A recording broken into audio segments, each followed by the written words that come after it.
much to my surprise, you guys actually wanted part 2, so let's do it. Over here you'll see a statue of Baraka. You should take a note of that because we are going to be mentioning him in just a little bit. And to the right of him is one of the entrance doors used in some of the in-game cutscenes. Is there anything going on in there? No, unfortunately there's just a small black space. But it's not the doors that are the most interesting part about this level, it's what's in the backgrounds. Like for example, Outworld actually for some reason took the time to make a Kano statue. You know, it's kind of unusual seeing as he's from Earthrealm and all that. Didn't realize he was bad enough to get his own statue. And over to the left is another Baraka statue. It's in the same pose and everything, so again, reused asset. But the meat and potatoes of this level is the same as the pit, which is what you can find way deep in the back. And much like the pit, we can find two fighters from later Mortal Kombat games fighting each other, only this time they don't have an actual bridge to be fighting on, it's a 2D texture. Now here's what I found to be the most shocking, which was that even further in the back, with all the filters making this so hard to see in the first place, you find out that this building at the furthest of your line of sight is actually 3D modeled. Honestly, I thought it was a 2D texture all the way up to the point until I started turning the camera. It's crazy.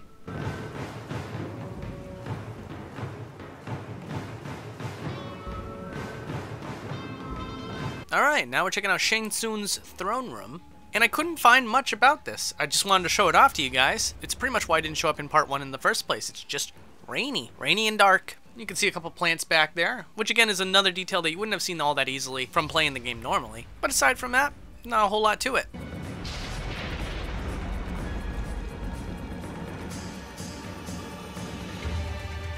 So first I want to show you guys what it looks like when the characters introduce themselves. Surprisingly, they don't exist in the same plane, they take turns. Go figure. But one thing I was trying to figure out was, where does Scorpion go when he wins a match? If you recall, he actually descends into hell, and that's his victory pose, I guess. And of course, that has to be somewhere. It's not a pre-rendered cutscene, so we have to find it. And it was actually really hard to find. I thought maybe I was wrong. Maybe it does somehow have magic powers, but with enough digging, we did find it. Like for example, here in the clock tower stage, which we'll be looking at in a little bit, all the way to the left and down, in a great distance, you can finally find Scorpion's victory animation of hell. I captured this a couple times so we could see when it warps in and get a better look at it before the screen dims and gives you options.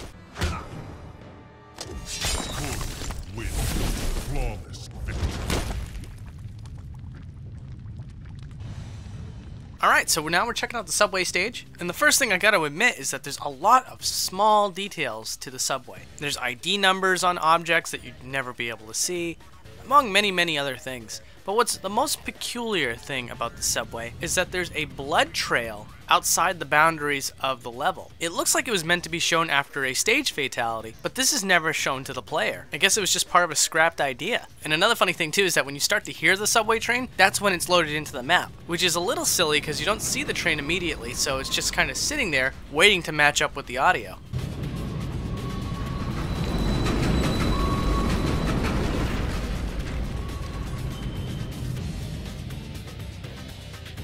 Now we're going to look at the sacrificial altar stage. I know that's probably not the name of it, I just don't want to look it up, man. No, but seriously, unfortunately there's not a whole lot to see, but you can see areas that look like there's more to explore. When you take the camera there, you can see that there's really not so much. Like for example, this small staircase right here just looks like it has a hallway that you could explore. But once you take the camera over there, you'll find that the developers were really sneaky and made sure there was absolutely nothing to see outside of what you were supposed to be able to see. No worries, there's going to be no jump scares in this segment, I promise.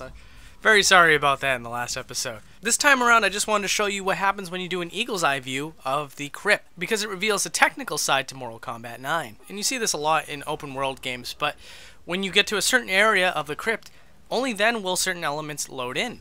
Of course, when you're actually walking through the crypt, the game does a lot better job of hiding that fact. But even cooler than any of that is that the Necropolis is also in the crypt. And for the first time we can take the camera all the way up the building to get a better look at all the details. And if we take the camera back down below, we can see that the inside of the Necropolis has an interior, which upon closer inspection is actually a 2D texture of what the inside of the Necropolis is supposed to look like. Speaking of which, does the magic camera work inside the Necropolis? Yes, it does. Now, for those who haven't played Mortal Kombat 9 in a long time, the Necropolis has all the bios and character models of all the characters in the game and allows you to view and read all about them. But the camera is really restricted in this feature of the game, as it works more like a menu system than an actual 3D room, which is a real shame because you can actually see how many empty slots there are on each side, as well as this carefully made pattern on the floor. And one thing I found particularly interesting was that when I took the camera over to the portal, the environment was actually reacting to where my camera position was, despite the fact that I'm using magic camera. So when we got close to the portal, you could hear the portal noise. But anyways, let me show you a nice zoom out of the pattern on the floor and just the overall layout of this very well crafted bonus area.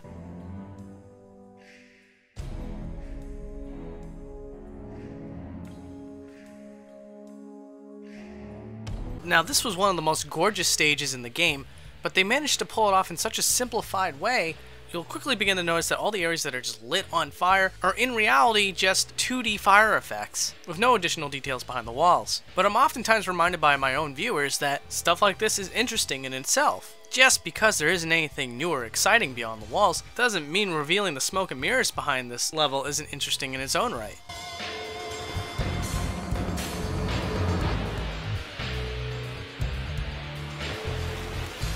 Uh-oh, we're starting to run out of stages. So with this one in particular, we can see that there is a large well that runs pretty deep.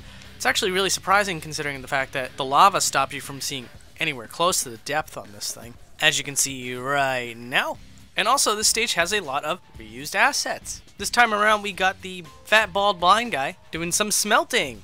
And it's actually surprising how deep these lava channels go. It goes well beyond the visual limitations of the stage. And who do we have off in the distance? Why, it's the other guy from the Deadpool stage. And this time he's pushing a cart. My goodness, they put these two guys to work. They really should be a character in a future Mortal Kombat game. That would be cool.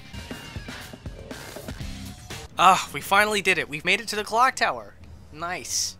So the first unusual thing about the clock tower is that despite the fact that the doorways come to an abrupt end, if you go beyond the wall, you can see that there's a giant open platform on each side. And if I had to wager a guess as to why, they had the intention of having more of an outdoor space through the door frame, but then they nixed it. So there's a whole lot of bells and cogs and gears, and a very beautiful view of the inside of the face of the clock. But is there anything else that's more interesting on a boundary break level? Well, there is one thing I found pretty interesting. And it's this dirty, filthy rat. If we follow this disgusting little rodent all the way down the beam, you will find that he actually falls through the beam once he reaches the end of his cycle. Normally stuff just disappears. For some reason, this guy just kind of boundary breaks himself.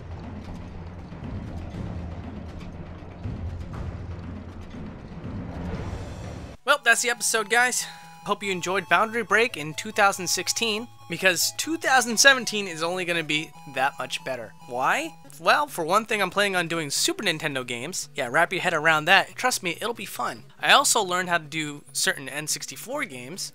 So, Donkey Kong 64, GoldenEye, Conker's Bad Fur Day. These are all possible games now. And there's a little preview I want to show you guys for the next episode of Boundary Break. Take a look.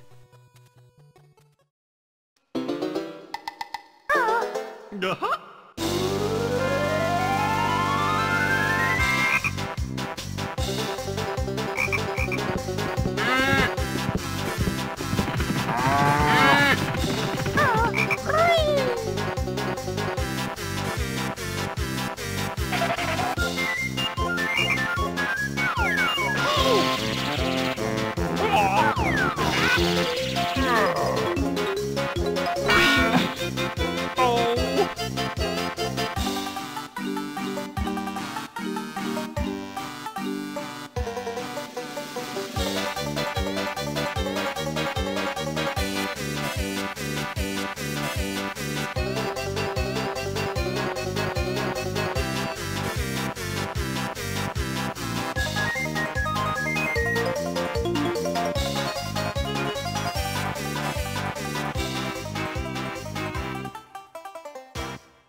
I hope you guys are as excited as I am. This next episode's gonna have a collaboration with SwankyBox. Great YouTuber. You should totally check out his channel. Lots of Banjo-Kazooie content in there too, if you're so inclined. But alright guys, have a happy new year, and I hope you all enjoyed yourselves. Take care.